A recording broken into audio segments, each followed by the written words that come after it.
Derf Backderf is the creator of several acclaimed graphic novels, including My Friend Dahmer, a memoir of his experiences growing up alongside the notorious serial killer Jeffrey Dahmer, Trashed, an incredibly entertaining but also seriously unsettling account of the roots and unbelievable scale of our throwaway society, and now, most recently, the landmark book Kent State, 4 Dead in Ohio, a carefully researched rendering of the massacre of students at Kent State on May 4th, 1970, an event that shocked the nation and supercharged the anti-war movement, and also an event that Backderf insists we remember as a means of maintaining the well-being of democracy itself.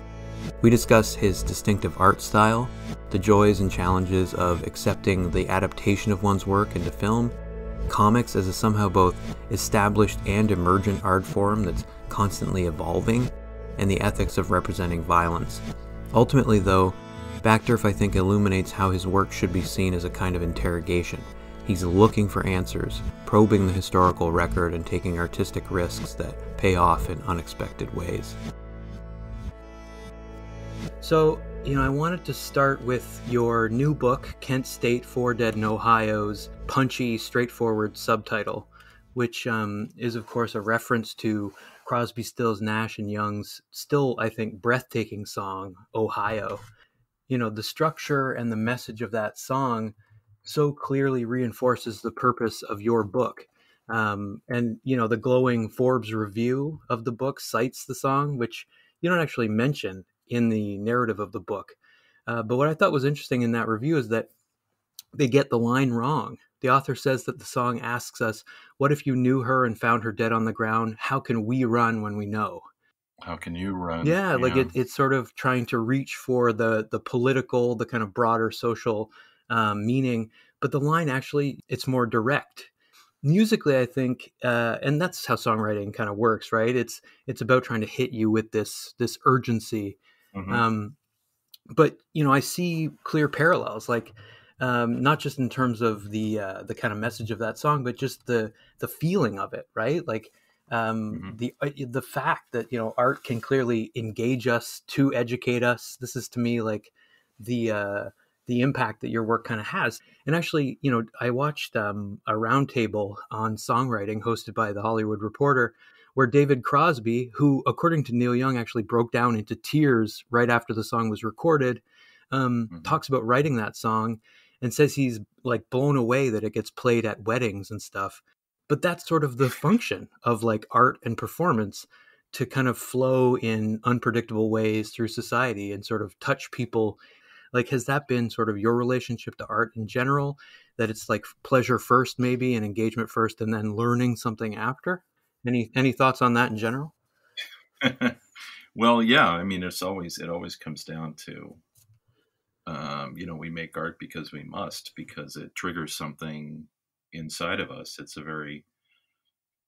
its root, it's a very selfish process. We're trying to scratch an itch. Yeah. And then you think about other things beyond that, but it always begins in a very personal level, especially when you're doing very personal work. Yeah, it's like it's immediate, right? Right. And I think like that's what I'm so interested in with comics, is like it's a unique mode of mediation of media production. Like Ohio is also used at the end of the Sea of Fire episode of Ken Burns's Vietnam War documentary. Right. And I actually kind of felt like it was misused somehow. Like that particular episode of the documentary doesn't really offer much critical context for what happened at Kent State. No, it's almost just thrown in there as I wouldn't say it was an afterthought, but they very quickly just gloss over it. Yeah, it's like I agree. It's just there for shock almost. And you would think that with a documentary like that has so much archival footage, where you actually hear the audio of Glenn Frank pleading to students to flee in order not to be slaughtered, that it would hit a lot harder. But the whole thing is like the mode of mediation, right? Like the kind of context that is missing there is what you provide in Kent State. And for that reason, I think it's just such a massive accomplishment. Thank you. In terms of the way that, yeah, you're just arranging and presenting how events unfold. To be fair, I'm covering 4 days here, which I devote 280 pages to, where Burns is covering what, 20 years. Yeah. So I mean, Right. you know, that I think I'll chalk that up to my decision to focus the book very narrowly. So the full impact of it really hits home. Yeah, I mean, and in narrowing the focus, you're making this narrative decision, and you've talked about how you've tried to study film really closely in order to Hmm. achieve a cinematic quality in your graphic storytelling, even describing your process as partly about seeing things like a film reel. Um, Hmm. I constantly go back to John Lewis and Nate Powell's March as a book that's obviously concerned with using that cinematic quality to Sure. immerse the Yeah. reader. But I think the thing that's happening is that books like March, and I would put Kent State in this category, are also doing something else. They're sort of like inverting the pyramid that puts film at the top and makes comics somehow a secondary medium. Do you feel like we're reaching a sort of saturation point now with graphic storytelling where it is emerging as like its own medium, like not necessarily answerable to like film as its reference point? Well, I feel it's always been that way. Right. Actually, Hmm. I don't think comics take a backseat to anybody, and never have. For sure. I mean, not at its schlockiest level, obviously. Of course, every art has schlock. I mean, film certainly has Oh, for sure. plenty of schlock. So when I said that, I think I was putting it in terms that maybe non-comics fans could grasp a little easier, because I don't think comics fans really need that explanation. Fair enough. And that's what's kind of interesting about this moment. There's like a language, a grammar to comics that people who read it understand. In your like, I watched your City Club of Cleveland presentation on the book, and at one point you describe a splash page that concludes a Hmm. specific chapter in the book. It's this night scene during the night of the helicopters, and you Hmm. talk about how there's something valuable that comes from putting yourself as an artist in the space itself and like taking it in with your five Absolutely. senses. I think that was my favorite page from the book. It was genuinely It's breathtaking. one of mine too. Yeah, it's one of Yeah, mine I too. could tell you were like, I'm Yeah, that clearly one really came. got it. Yeah. Once in a while you do a page where it just snaps together just perfectly, and you're like, oh yeah, man. Yeah. And then the next day you start a page that takes you have to do like three times Hmm. because it's just total crap. Yeah, it was Um, clearly like I could tell it was special, like that no, you were thanks. inspired there. And it inspires, I think, a meditativeness in the reader, like just in terms of, dwelling with that drawing. And you also note in your presentation a few years ago at the Akron Summit Public Library that where you're talking about My Friend Dahmer, that there's a ton of complex information in each panel of a comic, whether it was easy to draw or not, and that kind of Hmm. forces the reader to try and perceive how the page flows. And this is definitely a part of Henry Jenkins's argument in his new big book, Comics and Stuff. He's trying to Hmm. read the legibility of comics as this Hmm. rhythmic, meditative thing. I just wonder, in terms of like, I know you came to long form graphic storytelling later in your career. How did Hmm. you begin to really think in terms of like what Will Eisner called sequential art? Like, is it just about putting in those 10,000 hours or whatever to make it intuitive? Were there key milestones along the way or kind of breakthroughs that gave you a sense of this kind of grammar that comics have? I'm not clear. Obviously, it was always there. How I often describe it is, I wasted like 20 years of my career doing something else when I should have been doing this long form narrative, which I took to so easily. And it was just kind of, it was really freeing. I mean, I started doing it. I was like, oh God, yes. Hmm. Um, and I honestly think it just comes from a lifetime. At that point, it was a lifetime because my first full graphic novel I published when I was 50 years old. Hmm. Um, it was just a lifetime of reading and making and studying comics, and all of that stuff that I took in, just I maybe subconsciously just um, consumed and then spit it out as my own comics. Hmm. But I took to it very naturally. And it's clear, like your breakthrough book, My Friend Dahmer, shows, it's in its impact alone, that you have developed this unique style. And like before we dig Mhm. into Kent State, I was hoping we could talk a little bit about the impact of My Friend Dahmer. Sure. It was, this is a book that's now a major motion picture, as it's sometimes called. And that film, like, it's an experience that is obviously completely distinct from the book. Yeah. And Yeah. and Yeah. you talk on the Virtual Memories podcast about making peace with letting the text go, and even admit that Right. you had differences of opinion with its director, Mark Myers. My question is basically like, do you at least feel that the film got the themes and the concepts of your book right? Those are less pronounced, but they're there. Yeah. Yeah. I was happy with the Hmm. film. I mean, there were differences. The biggest difference is that Mark decided to drop the narration, which the book has. Hmm. And that's a key difference between the two, because the film then becomes just straight narrative, where the book has those two voices. It has, my teenage voice, which you see in the dialogue and what happens on the page, and then my adult voice, which you read in the narration, which of course has the advantage of hindsight. And that voice knows what's happening, so he can reflect on things that happen in 1978 or 1975. I understand why he did it, but it makes it makes his film very different than the book, and because you just strip off an entire layer of the storytelling. So that's the key difference, I think. Yeah, and it's an important layer for me, that lack of what you call hindsight for me represents, what I find so valuable in that book. Like, so much of Mm, My Friend Dahmer is about, of course, Dahmer's path to becoming a killer, and these right. moments, these almost painful moments of peace and friendship that he experienced along the way, and how that gave way to a personal hell that he then inflicted on others. Um, and what you do then is like very different from how a film or even a documentary film could depict it. You have an image after the prologue of Dahmer at the top of a split path, and it like perfectly symbolizes the killer's path. Everybody brings It's that up. great, Honestly, I was just trying to compose a nice looking Hmm. page. A lot of people, I have to really be Yeah, honest there. A lot of people, like, see a double meaning there, but I did not intend that to be. that's so I funny. think really, looking back, I think Dahmer really only had one path. It was out of his hands. Um, he did at some point make a choice to kill, and was that choice inevitable? Possibly, possibly. The only thing that could have stopped him is if an adult had jumped into that path and said, "Hold it."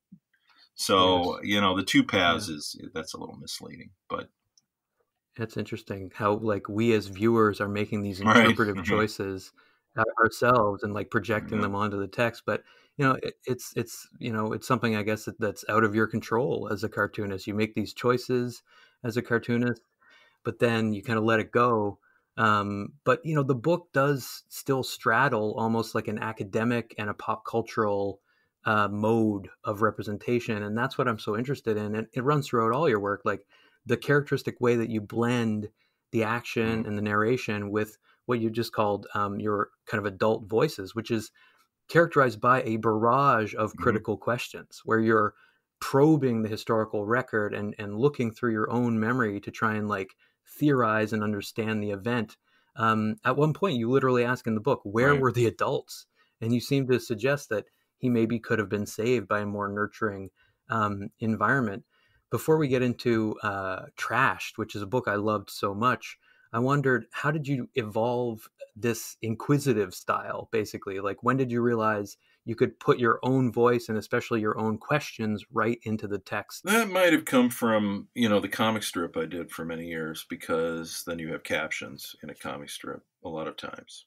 I think it probably Right. did. I don't always use a narration or captions. My first book didn't have them at all.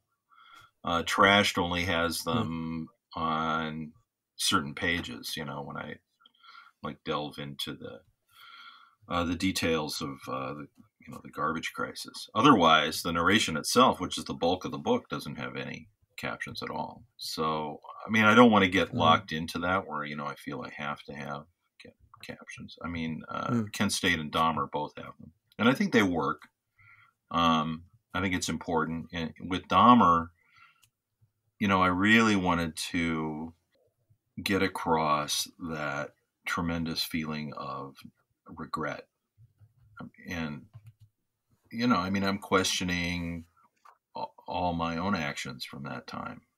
I mean, I don't think that I'm to blame Hmm. for what Dahmer did. I don't think my friends are to blame, but, there are no heroes in that book. I mean, that's the point of it. I mean, everybody fucked up. And sometimes that's how life works. I mean, that's just the way it is.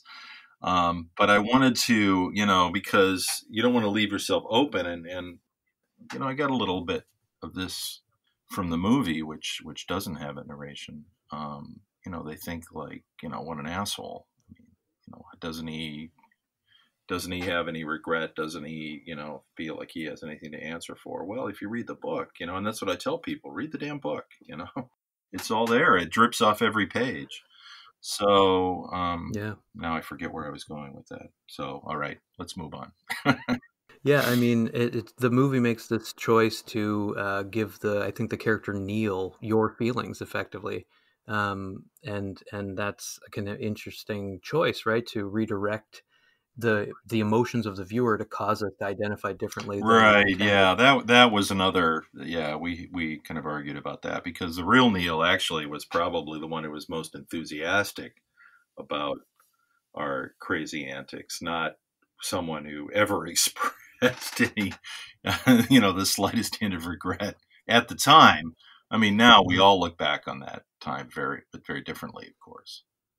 Sure. Yeah, and the feeling that you obviously experience in that book is this kind of almost vicarious humiliation, like where Dahmer's not feeling humiliated, you kind of feel humiliated for him. And this kind of in a way brings us to trash. Like there are these moments in trashed where the reader it does experience this kind of vicarious humiliation Right. where you're just bombarded by Mm, diapers and maggots, and it's just this defiling thing. And the end of that book is this moment where, spoiler alert, there's this like argument against a kind of idealism hmm or purity. And the whole book in some ways, both the narration and the exposition is about that. It's about trying to give a bigger context in just how knee deep in hmm shit we hmm really are. Um, and so it's couching your personal experience in this larger conversation about the rise of a hmm throwaway society. And I guess I wondered, you've mentioned this before, just like how the things have gotten really worse since the publishing of that book. Do you feel in a way, I don't know, I guess vindicated when you see that, as NPR and other sources are now reporting, not only is recycling a collapsed false promise, it was a false mm, promise from the start. The plastics industry invested in a PR campaign to right. promote recycling in order to make us more comfortable with consuming Right. it. And it was a lie. It was all a lie. Yeah. Yeah. Yeah, and the most important thing was to emblazon the recycling logo Right. on everything Right. in order to give us this Right. satisfying sense that we are throwing away something that will be recycled rather than just They call it wish cycling. That's right. and most of it goes straight to the landfill. Yeah. The Hmm. largest bulk of it. Yeah. And like the biggest thing that I think is valuable about trashed, it is using narration to pull the reader in, but then you're also conveying the sheer scale of the empire of Right. Right. garbage that we've produced. Are you at all reassured in a sense, like as an artist, by the fact that even as the EPA continues to try and more or less mask the problem, you've added this text to an important conversation about you know moving away from a society of widespread just waste and overproduction? Like, do you feel like it is an act of truth telling as well as storytelling? Sure. Yeah. Absolutely. I mean, somebody has to. There has not been many works of any kind, film, documentary, whatever, devoted to this problem, and which is amazing because it's so vast. I would Hmm. chalk it up to um, it's messy process, but it's very, very efficient. It's maybe the most efficient government process that the Western world has, because the garbage Hmm. is just swept away so quickly because they understand the political ramifications of letting shit pile up in front of people's houses. Yeah. So it's swept away so quickly that nobody really is concerned about it after it's taken away. And it becomes just something that's completely forgotten, but it's not. Yeah, rendering it invisible is clearly like the key part of the whole process. Like Right? you talk about the money involved in it, that's a part of it too, but Hmm. invisibilizing it is almost more important. And you mentioned that there's just not enough. I think you're right that there aren't enough, especially like popular texts that expose this fact. Right. What you get sometimes are very academic treatments of it. Like there's Hmm. this documentary that I think came out last year called Anthropocene, which is based on the photography of Edward Burtynsky. There was a documentary before this that was called Manufactured Landscapes that was also about the just sheer scale of production on the planet and the level of waste that it's leading to. But like in those documentaries, unlike your work, and I'm not putting them down, they're impactful in their own way. What they're not doing is telling us that these are unnatural man-made environments. Like Right. it's a kind of disembodied voice in these documentaries, and so we just have these images wash over us, Hmm. and I just wonder, like, is that even persuasive, right? Like, are we in fact, and this, I get this from your work, like a kind of intense desire to give the public as much context as possible. um yeah, any Well, I thoughts on like it? to, my view on that, and with trash specifically is, I try to make it personal. I try to make it a personal story about people Hmm. who are caught up in this process, and you have that garbage crew, and we get to know them, and it's as much an ode to the working man as it is, a story about this huge garbage problem. I mean, it's both. Yeah. And the impact that this huge garbage problem has on these poor schlubs who are picking this stuff up, and so I think if you give it that human context, that maybe people will understand it a little better, or maybe it will have more of an impact on the reader. Yeah, I think it has a lot to do with that for sure. I mean, the as I say, the kind of like palpable experience of being soiled along with you, Yeah. it really sucks you in. I wish I'd made it a scratch and sniff book. That would have really driven the Yeah, driven the points home. Not surprisingly, I love that idea. not surprisingly, my publisher was not really keen on that. That's Yeah. such a good idea. I can't imagine booksellers would have been either, to have a book, reeking of dog shit. And certainly you don't want to do that with my friend Dahmer, dear Lord. No, Um, no, no. the so like the in trash there's this unique voice, and what's funny is that that book won the Eisner Award for lettering Yeah, specifically, yeah. and in a weird way that's a testament to its voice as well. Like there's comics have to represent voices visually, and so I thought it was really interesting that you were awarded that honor, deservedly so.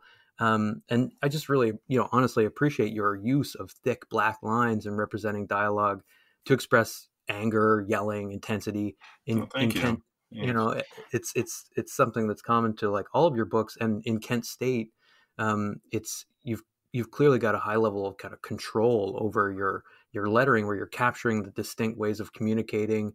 Well, I am an Eisner Award winner after all. You're an Eisner Award winner, exactly. Um, I was really pissed about winning by being nominated for that award, because it's like, really, that's it, lettering.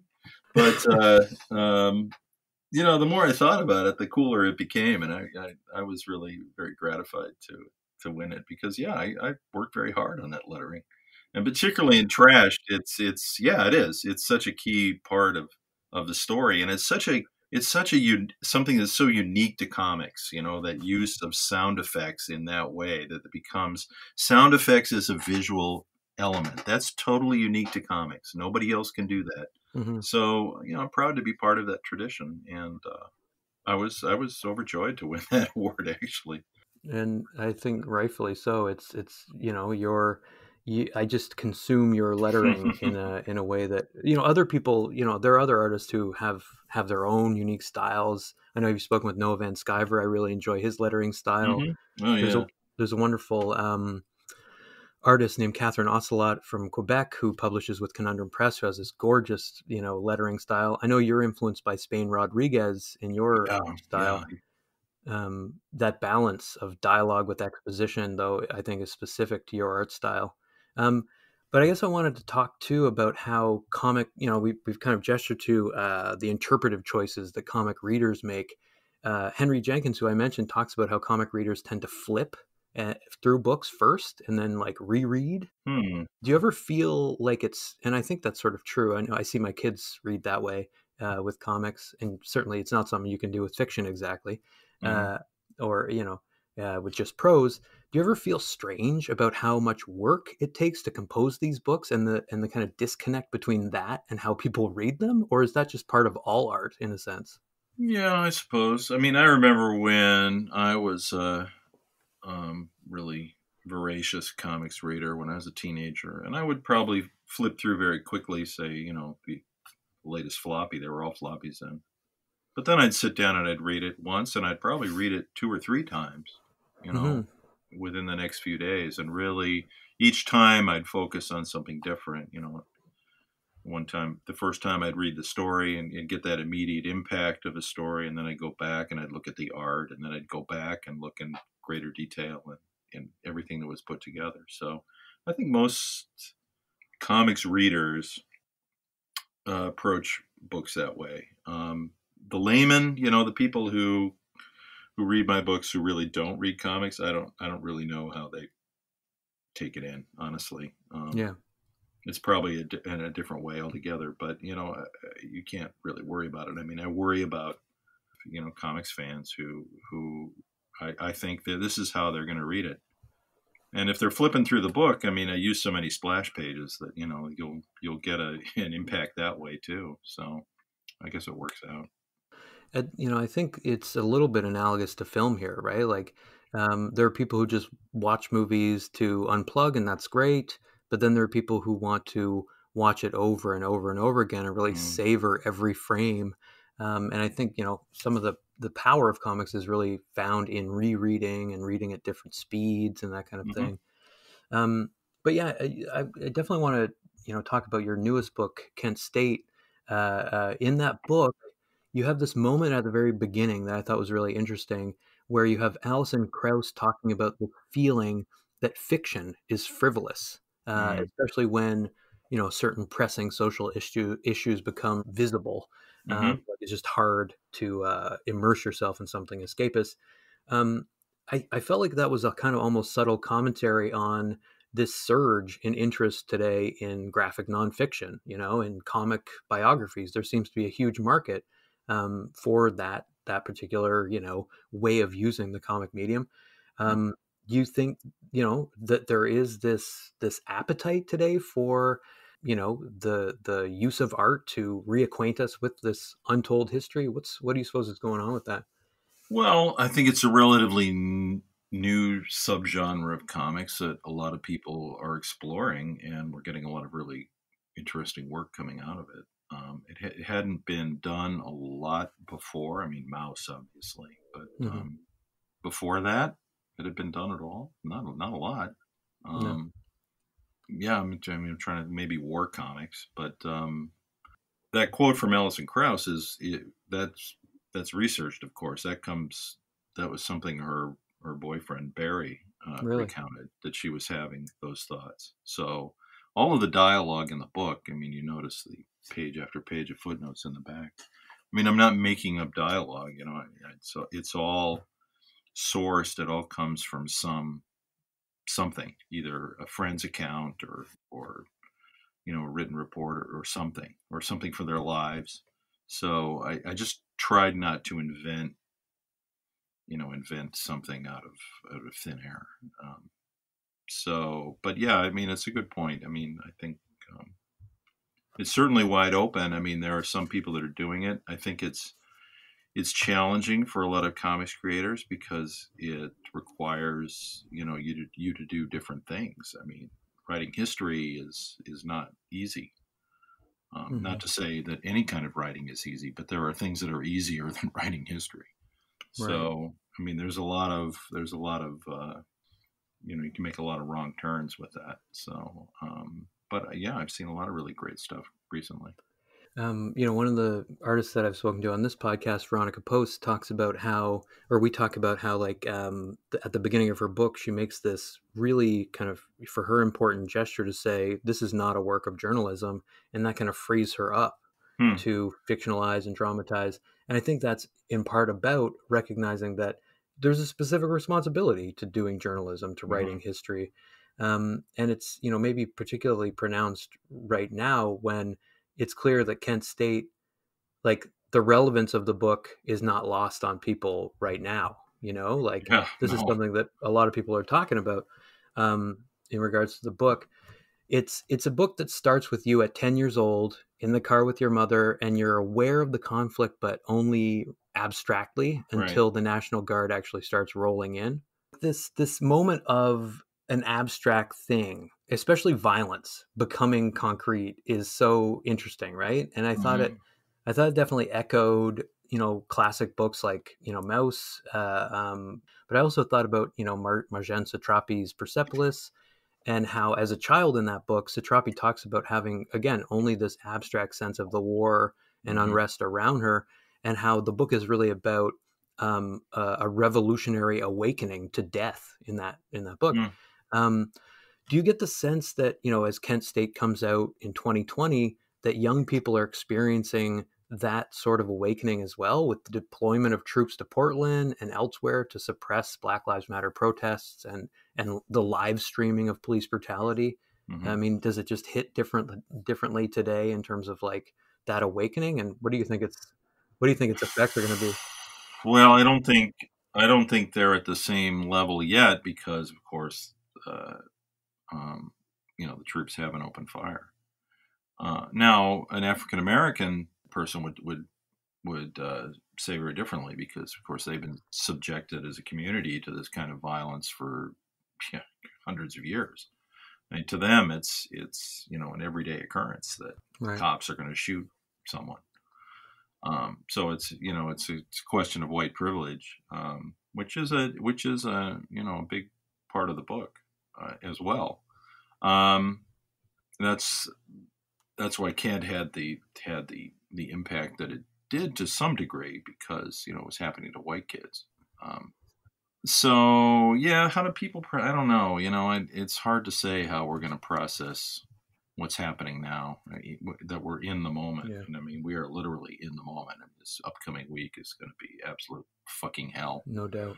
Um, and I don't know. I mean, I think you need a bit of distance before you can decide how these things play out, and we need to see what part of society wins and what part loses, and the impact of that is, and on and on and on. I mean, it's not as easy to just sit here and say, well, it's going to be like this or that.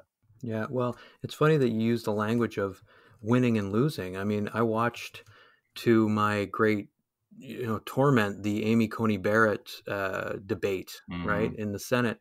And, Mitch McConnell ends that debate by talking about how elections have consequences and how the left can't win all the time. Hmm. And I was just so unsettled by that sort of logic of winners and losers. But that is sort of what it's come down to. It's politics as a kind of combat sport. Absolutely. And it, Well, it was that in 1970 too. I mean, right. at least in America, we've circled completely back around. Of Hmm. course, we have this antiquated two-party system as well. So Hmm. you don't really get the representation that some other countries get. Hmm. Whether that results in a true say in government is an open debate, but it's very much it's devolved in this country. It's come down to a sporting event. You're not really rooting. It's about you have your team and you're going to support your team no matter what, whether they suck or whether they don't. I mean, it's been completely removed from any logic. It's just this this tribal loyalty now. And a kind of spectacle. Like there's a way in Hmm. which, like, your book, one of the ways that you've talked about Kent State is that it exposed a kind of white naivete about the, Hmm. state's ability to monopolize the use of force to just maintain basically the status quo. I mean, that's a moment where I think, the global public, if such a thing can be like Hmm. described, did oh, kind of wake up to the reality of the clash of various forces. And I think Black Lives Matter and the uprising for Black Lives is having the same kind of effect. But as you say, it's kind of hard to anticipate what the long term effects of that will be. The New York Times reported that there was this surge in positive public opinion, basically around Black Lives Matter immediately after the murder of George Floyd. But now it seems as though it's kind of evening out to some extent, right? And so, Well, yeah, I mean, you've got the right wing propaganda machine yeah, swung into full gear. So, I mean, they've been hitting it over and over and over and over and over again. So, yeah. But but let's get back to your work. yeah. I'm certainly kind of obviously inspired in a lot of ways by the potential of this medium to work on the viewer. In my teaching, I use comic books as much as I can, and I think it's especially, I don't know why, but I feel as though it's especially powerful when it comes to the representation of violence, because it can be this, we spectacularize violence, like we aestheticize it, we glamorize it in pop Hmm. culture. But That's true. and I think the whole thing is with comics, it's a livelier text than just prose, but it's not as spectacular in some ways as something like a film or even a documentary film. And like, the book, I read a part of the book 67 shots on the Kent State shootings, and it talks Hmm. about how it wasn't the numbers of dead that made Kent State endure in the US, the collective memory of the United States. It was that dissent and lawful assembly was met with gunfire. Hmm. And you really convey that in the book through this careful depiction of the events leading up to it, and the actual like moments of death and destruction. Box Brown has spoken on this podcast about how comics use symbols to address violence without reproducing the trauma, and actually says that your achievement with my friend Dahmer is untouchable as an example of this. Uh, Hmm. in Kent State, you show so much police brutality. The ethics of representing violence, I think, on the whole, it's supposed to be somehow intuitive. Like we're supposed to know that certain things are tasteful while other things are too graphic. But I think it's important to like explore what that means. When you were depicting these moments of violence, what kinds of reflection were you trying to encourage with these panels? What was your goal? Was it about just humanizing suffering, or was there more of an attempt to convey like to the reader how they should be moved by the representation of that suffering? I don't know. Well, it's all those things. Those images have never been shown before because they don't exist. Hmm.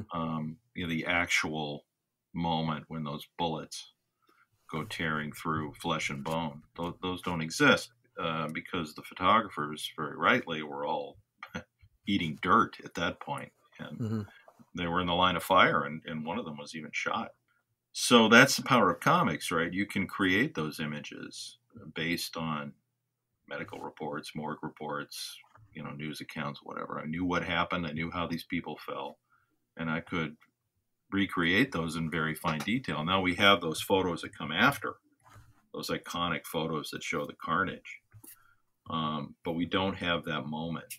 And I thought all along, this is what comics can bring to this story, and it's important because in this country, and I think in a lot of countries, that violence is an abstract. And particularly in the US, when it happened, the other side, the adult world, the reactionary side, which was the majority of Americans at that point, said, well, they had it coming and they shouldn't have been there if they didn't want to get shot, even though the university was open and most of these kids were just walking to class with books in their hands. Hmm. Or a very common sentiment was we should have shot more of them. To put an end to this period of unrest, it needed to be show of force. It needed to be a lesson that these, young radicals needed to learn.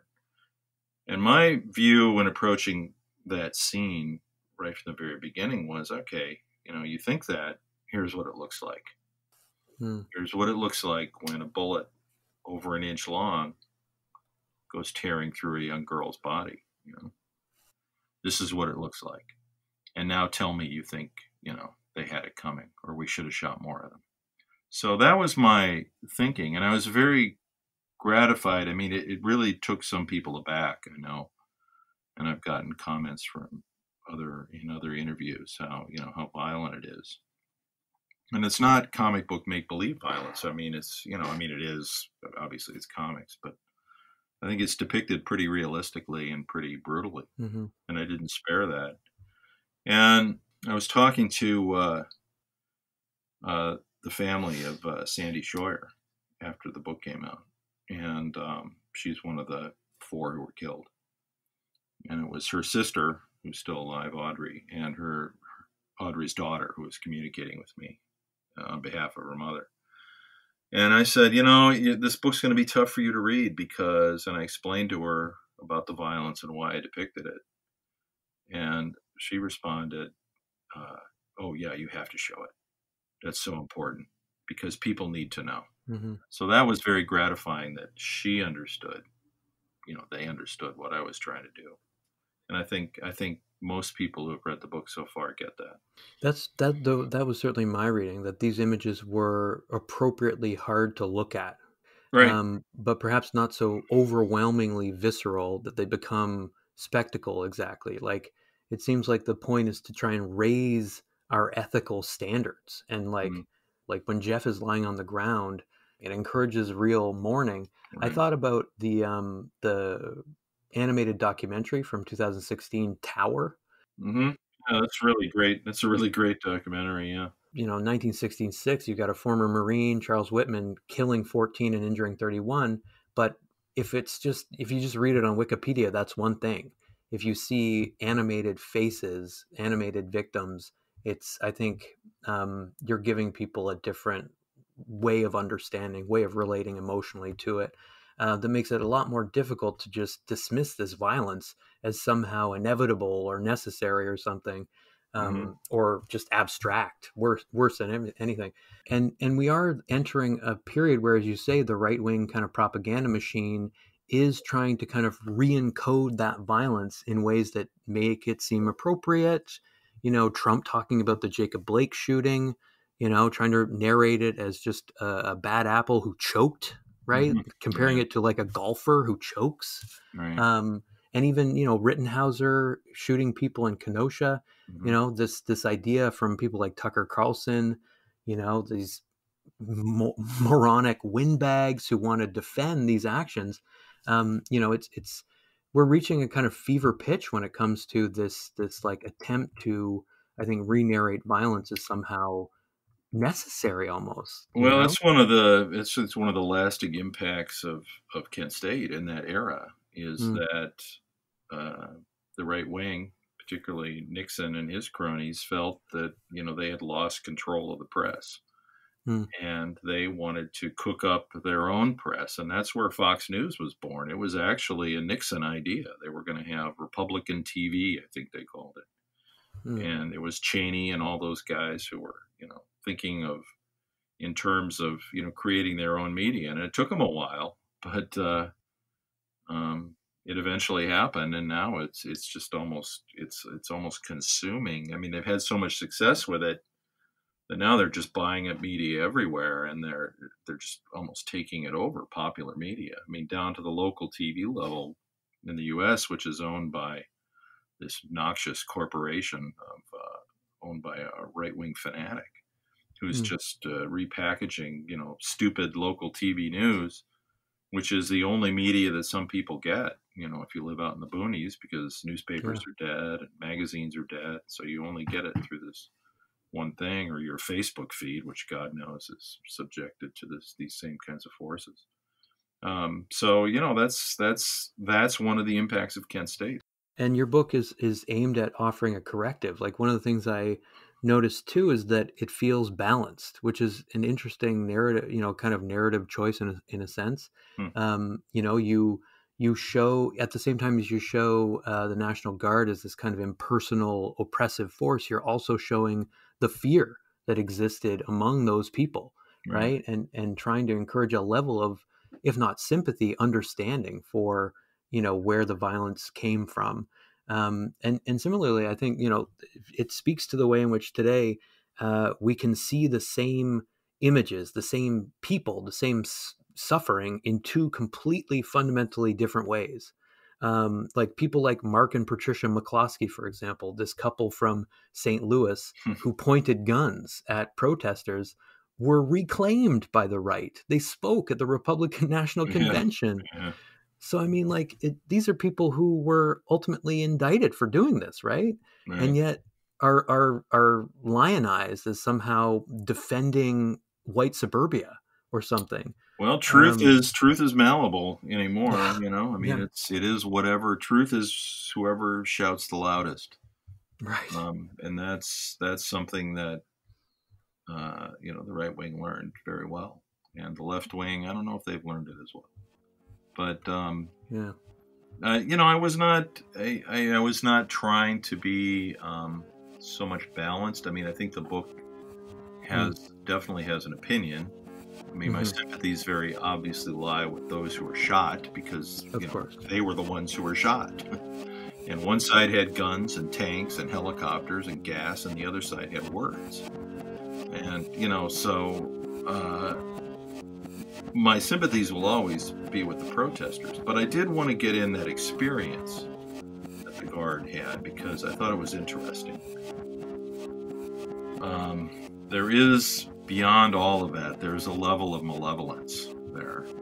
There was a malevolent act that occurred on May 4, that at some point this small group of guardsmen, and it wasn't, there were 1,200 guardsmen on that operation, so we're talking maybe a dozen people. They decided for whatever reason, and we still don't know, we've had enough. Wait for the signal, pick your target, and we're going to let these fuckers have it. And that's really at the heart of this story. And you can't just the Guard and the authorities went to great lengths to downplay that or cover it up, and they got away with it. But that is still at the heart of what happened there, is that these guys decided we're going to shoot. Yeah, and you're working so hard to try and expose this thing that has been there's been collusion effectively to try and ensure that it's just lost to history, right? It's seen as an accident, Oh and yeah, it's one of the most successful cover-ups, and certainly in American history. yeah, and what the way one of the ways that you do that is by talking about the kind of profile of particular leaders, right? General Mhm. Del Corso, you talk about him politicizing his position as head of the National Guard, Right. and admit that like that was unprecedented then, but it seems like Mhm. that is now widespread under Trump, right? There was this NYPD officer who was broadcasting on his loudspeaker Trump 2020. I guess he was like fired, but it's now widespread, this kind of politicization. Even Yeah. mask wearing, right, becomes this like culture war. It's unbelievable. It's disgusting. Jared Kushner, the audio of him talking about taking the country back from the doctors, right? Like Right. it's these things that are like that are fundamentally just about the objective fact of human flourishing and life are now politicized in ways that are like, can we go back from that is one of my like Go back to what? Go back to 1970? I don't think we want to do that. go back to I don't know, go back to some forever, like a nostalgia for something that was never there, right? Like Yeah, a exactly. kind of moral Exactly. clarity we never had. I mean, it's always been there. Go back to what? Yeah, 2001? I I mean, know, fair enough. it's these things, I mean, they ebb and flow a little bit and rise and fall, but I mean, I think it's been this way for a long, long time. And I have no answers for you there, I'm afraid. No words of comfort. I mean, sometimes I think about, uh, what my grandparents lived through in their lives. I mean, they were born in the early 1900s. Hmm. and they lived through World War I, which was, you know, hideous, and then their pandemic, which killed, you know, far more people Yeah. than the than COVID has, and it's something that I don't even remember learning about when I was a kid Yeah, it was in immediately history class, which forgotten. kind of blown me away. It's like my grandparents never talked about it; they never brought it up. But you know, I mean, the numbers were staggering about how many people died from that. And then they go through it, the rise of fascism, and then the Great Depression, and then World War II, which absolutely consumed everything, and then you know the Red Scare and Korea and Vietnam. I mean, it was just one thing after another, and finally into the '60s, which was an extended period of stress and anxiety, and it seemed like the country was tearing itself apart, just like as it does now. Hmm. So I mean, this just may be the norm, man. You know? I wonder, yeah, I mean, I feel what you're saying, but I wonder how much it has to do with the words we use almost. Like there's a way clearly that, this culture war is really based in discourse itself. Like you mentioned the Red Scare, and the book is so much about the fear of communism and Mhm. this massive commie plot and these preposterous rumors around it. You can draw a direct line between that and today, Sure, and the attacks on Bernie Sanders and what Trump likes to call AOC plus three, the so-called squad. right. I mean, democracy is under threat. It's almost as though the very notion of democracy is under threat in a weird way, Hmm. and that requires, it seems to me, almost like a re-education that comes from like thinking beyond our own winning and losing, our own lives, our own camp, our own campaign. Um, Well, this is a more conservative country than hmm, yours. I mean, you know, the left wing has never really had a seat at the table in government here. hmm, You know, what they call the left wing, you would call, you know, moderate conservatives. I mean, hmm, it's that kind of definition of terms. And you know, then there's a whole religious element because, after all, the United States, America, was founded by a group of zealots who were so obnoxious they were kicked clean out of the then developed world. Um, so we have that element as well, and you know the zealotry is really on the rise, which is I think more terrifying than anything. and this is the thing. I mean, in some of your other interviews, you've been talking about how, the only thing we seem to be missing is the actual spectacle of like civil war, of people Right? like, We're very and close, very very close. We'll see what the week holds or the month. Right up until January, what, January 21st, I think, is when power has to change hands, if it changes hands.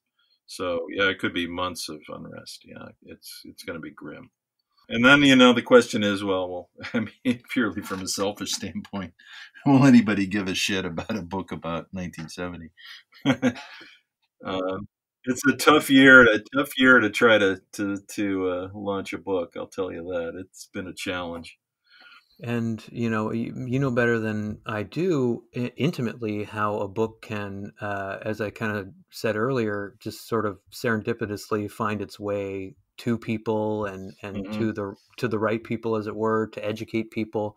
I certainly hope the book finds a large audience. It's instructive. It deserves that large audience. You put obviously so much work into it. It's Yeah, a I know. it's a work of art. Yeah, it was kind of it was a really depressing thing because it was supposed to come out in the spring Hmm. um, to coincide with the 50th commemoration of the shootings, and you know that all went down the toilet in like the space of a week when the Hmm. lockdowns hit and the pandemic surged, and we decided to boot it to the fall just on the off chance that you know the the pandemic would have eased a little bit by then. Of course, it didn't. The exact opposite happened. But yeah, it's just at a certain point, you know, I just kind of gave up hope and said, well, it is what it is, and you know, I did the best job I could. Here's the book. I'm proud of it. I think it's a good book. Read it if you want, but you know, there's really nothing more I can do at this point. And it's too bad because it's gotten a lot of media, not so much here. It has gotten some here in the U.S. and Canada, but uh, Europe, it's been off the charts. I mean, they are really fascinated with it. But they were back in lockdown too. So, it's like, well, yeah, great. It's getting media, but none of the stores are open, so nobody can buy it. And I know these are petty concerns given that the entire world is circling the drain, but, um, you know, I'm a comics creator. I'm allowed to be petty about my work. And I spent 4 years making this book. I want people to read it. Especially since I think you've really hit on something. And I like, from my perspective, the way to frame it to people is that there is a continuum of violence, and there is, a continuum of what you've called elsewhere political rancor and anger and polarization that's documented in the book. And for that reason, it can really give us a kind of map to the present. I mean, bigger themes. Yeah, bigger themes. I mean, I don't want to make it sound like this is, just some dry text about these grand schemes, because really, it's a very personal story because it's told solely through the eyes of the four. Well, there's five because also the guardsmen, and it's their experiences. We see the events as they see them. So the reader is really on the ground with them, walking those same steps, and that's what I was intending. That was my big idea at the beginning when I was thinking about the narrative. How am I going to tell this story? That was my idea. It's like, let's really make it personal. So when they're cut down, you feel it. I mean, it has a punch, and and yeah, maybe that's sorry. manipulative, but that was my idea. But that's the nature of art in some sense, I think, is, songs are manipulative. The song Ohio is incredibly, urgent, but it's also got a kind of subtle, intoxicating quality. That guitar sound Mm. conveys the emotion in this Sure, interesting way. especially in these Um, parts. I mean, you hear the opening riff of Ohio, and you just kind of stop for a minute and listen to it. that kills I you. mean, no matter how many times I've heard it, and it's a very special song here in Ohio, as you can imagine. I can only guess. And a special song in Canada, in part because of Neil Young. I mean, I grew up listening to Neil Young, and especially that song, and it just soars in this way that draws you in. But only honestly after I read your book, I've been listening to that song repeatedly, and it's taken on new meaning Hmm. because of your book. Yeah, it's certainly one of our greatest protest songs. I think certainly, Hmm. certainly one of the greatest of the 20th century. Absolutely. Yeah. You're working on other projects, though. Could we? I mean, did you want to speak to that at all? What are you? No, no, I'm not No, really. I'm it's not still really. Yeah, I mean, not. speculative. Yeah, it's hard to. It's been really hard to be creative uh, Sure, I this imagine so. year. I mean, I kind of got steamrolled by 2020 recently too, because my mom just died of COVID. I'm so So sorry. Yeah. yeah, I know it is what it is, and um, she had a good life. She was elderly, but it's not the way I wanted her to check out. Certainly. Right. Um, so it's been really hard to come up with something new. I mean, I've got some ideas. Some people are being very creative. I mean, they're just pumping out work. But for me, it was, and I've been focusing on selling this book as much as I can. I mean, and it's all virtual, so it's all new, and I'm doing a lot of these panels and podcasts, and it's I can't hit the road like I normally do. So um, those are the challenges that I'm facing, and I don't seem to have a lot of time for anything else. But at some point, yeah, I'll have to decide. Okay, what's next? And Hmm. people have asked me, are you going to do something about the current situation? It's like, God, man, I can't see it clearly. What am I supposed to say about it? Hmm. You're getting a lot of in comics. You're getting a lot of those COVID diaries, lockdown For diaries. sure. Yeah, I'm seeing They're them all kind also. of the same. I mean, some of them have some clever things to say, but it's like, I wonder if it's going to be like 9/11 was. When I mean, we got very little out of 9/11. Hmm. A couple movies, but there's been very little done. That is And it's like, true. do people really want to relive this? They Yeah, didn't want to relive 9/11. Do they want to relive this? I don't know. So that's I interesting. don't know what I'll do. Maybe I'll just do a goofy comedy next. Maybe that'll be People certainly need to laugh. No right. Right. question. And the best lockdown diaries have been comedic for me. Yeah, they have been, some of them. Some of them have. I mean, you think about, the 30s, which were as stressful a time as ever was, and what was media doing? It was doing, goofy screwball comedies and Busby Berkeley musicals, because people wanted that distraction. They Hmm. wanted the distraction that pop culture could provide. Yeah. So maybe that's the way forward. I don't know. I mean, I like to mix it up anyway, so we'll see what comes out of this. Well, I look forward to seeing what you produce next, and just hearing you talk about the relationship between the kind of suppression of protest in the 70s and how now you've got a rampant militarization of the police and Hmm. a technological monopoly really among that militarized police force. Hmm. I would be very interested to see you kind of look into that further. There's documentaries like Do Not Resist that talk about the just scale of domestic surveillance today.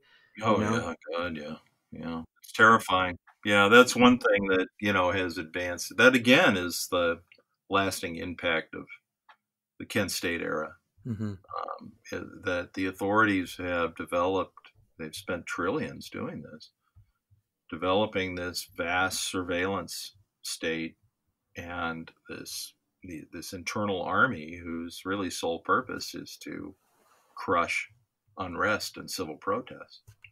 And it's terrifying. These things really didn't exist in 1970 or 1968. They were hmm much. I mean, they certainly had the brutal repression, but out of sheer numbers. But it was with clubs, and in the case of Kent State, obviously they were using military weapons, but they didn't have that kind of surveillance state that they have now. yeah. It was bad enough back then, but now it's just off the charts. And I think, there's this interesting thing that, I think artists and communicators have this responsibility to kind of keep pushing to prevent, indifference to that apparatus, to, prevent the invisibilizing of that apparatus, which is, the way that it maintains its dominance in some ways, right? Like, Well, I commented on that for years with my comic strip, which ran in those weekly rags that you used to see everywhere in front of every coffee shop in any major city. Um, because, I was cartooning all through the 9/11 and the Patriot Act and the War on Terror and all this bullshit that was happening in the 2000s. And I commented on that probably more frequently than I commented on anything. And yeah, it had zero impact and had, it just, I don't know if people weren't listening or they just felt that it was inevitable and there's nothing they could do about it. But yeah, the that power of comics feeling. did not really, and I was not alone. I mean, there were a lot of us Hmm. in the weekly press who were doing this, and it just kept right on happening, and it's worse now than ever. Yeah, I mean, part of the problem seems to be we're all in our so-called silos, and we're narrowcasted too by these algorithms and so on. Hmm. There is a difference between, the Forbes review, the way it misquotes Ohio, right? How can we run when we know versus how can you run when you know? Like it's a difference between a certain kind of maybe self-righteous pedantic way of addressing the public, which is like how can we run when we know versus Well, it implies a bit of anonymity there, yeah, safety in numbers, and there is none. There is no safety in numbers because with a keystroke, the CIA or whoever can zero in on you and learn everything about you. I mean, they yeah. don't even have to be physically watching. They have computers and AI doing it all, hmm and they can access it, and then it's game over at that point. and we need to know more, but we also need people to kind of frame that information to provide an explanatory framework. And honestly, the characteristic way that you ask questions in your work, I think, models that in a way. So No answers, but I do ask the yeah, yeah, yeah, questions. yeah. I never presume to have any answers on anything, but I am good at asking questions. Well, Derf, it's been an incredible pleasure. I'm a huge Oh, fan. thanks for having me, man.